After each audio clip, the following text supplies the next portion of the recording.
Servus, Glück auf und herzlich willkommen zu einer weiteren Ausgabe des FC Bayern Dr. Fuchs. Leute, mein Tipp und meine Aufstellung für das Spiel bei Bayern 04 Leverkusen. Wie immer der Hinweis, bevor wir da reingehen, wenn euch gefällt, was ihr hier seht, lasst gerne ein Abo da, damit unterstützt ihr einfach das, was ich hier so tue. Ja. Vielen lieben Dank dafür, wenn ihr das tun solltet. Gut, das Spiel in Leverkusen. Wir haben 8 Punkte Vorsprung, wie es auf der PK auch schon gesagt wurde. Leverkusen ist eher die Mannschaft, die ein bisschen mehr unter Druck steht. Ich weiß jetzt nicht, ich gehe schon davon aus, dass Leverkusen versuchen wird, das Spiel zu gewinnen, ja, weil unentschieden wird denen nicht weiterhelfen, wenn sie es verlieren. Ist es auf jeden Fall schon eine Vorentscheidung. Klar müssen wir dann noch die beiden Spiele gegen Stuttgart und Frankfurt abwarten. Wenn man die beide verlieren sollte, wird es wieder eng werden. Aber gut. Ich denke, wenn wir gegen Leverkusen gewinnen sollten, ist es auf jeden Fall eine Vorentscheidung im Titelrennen. Ja.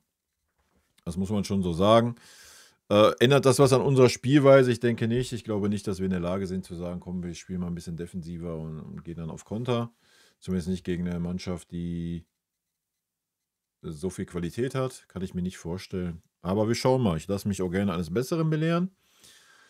Ja, natürlich erwarte ich ein schwieriges Spiel. Ob wir es gewinnen, I don't know. Kann ich gerade nicht wirklich einschätzen. Unsere Form ist jetzt nicht irgendwie, dass man sagt, jo, Feuer frei. Ich meine, es ist ein Gegner, gegen den wir die letzten 2 Jahre nicht gewonnen haben. Oder zumindest seitdem Xabi Alonso der Trainer ist.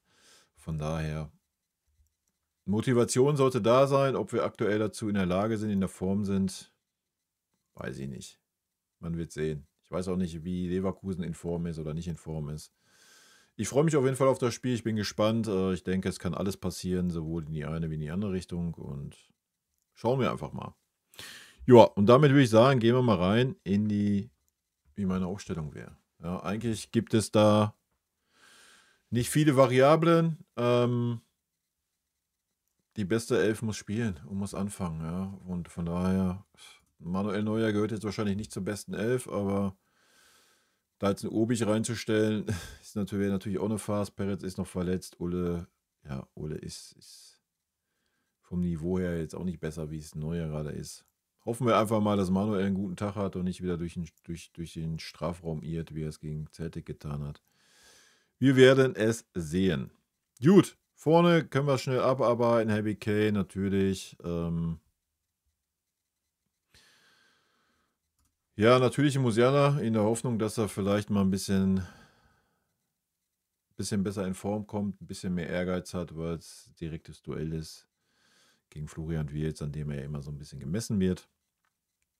Kann aber natürlich sein, dass er trotzdem wie bisher ein bisschen übermotiviert ist, ein bisschen zu verbissen und ein bisschen zu sehr schon in die Schauspielerei abdriftet. Wir werden es sehen.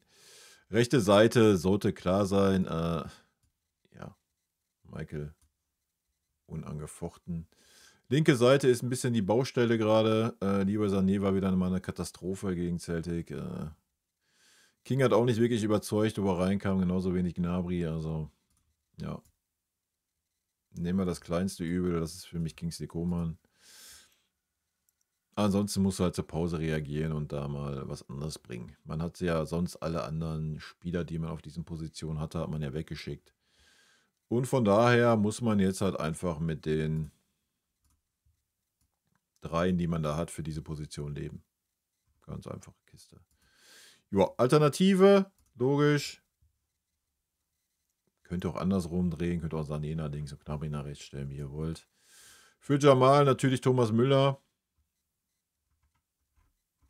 Ja, ist Thomas Müller noch eine wirkliche Alternative? Ich weiß es nicht. Sonst könntest du Thomas Müller auch vorne eintragen, aber ja, sind wir ehrlich, für vorne haben wir keine Alternative. Das muss man leider so knallhart sagen. Gut, Kimmich sollte klar sein. Ja, Goretzka war auch so mittel. Meine Einer würde einen Conny Leimer bringen. Und zwar im zentralen Mittelfeld. Ja. Und ja, ich würde ihm auch einen Pavlovic vorziehen. Weil ich glaube, es ist sinniger, da ein bisschen mehr Power zu haben, ein bisschen mehr Durchschlagskraft, als jetzt vielleicht den feinen Ball zu spielen. Und Pavlovic ist gerade jetzt auch nicht in der Form, wo man sagt, oh geil, ja, ist unverzichtbar gerade in dieser Mannschaft.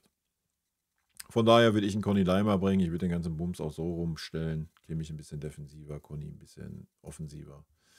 Ja.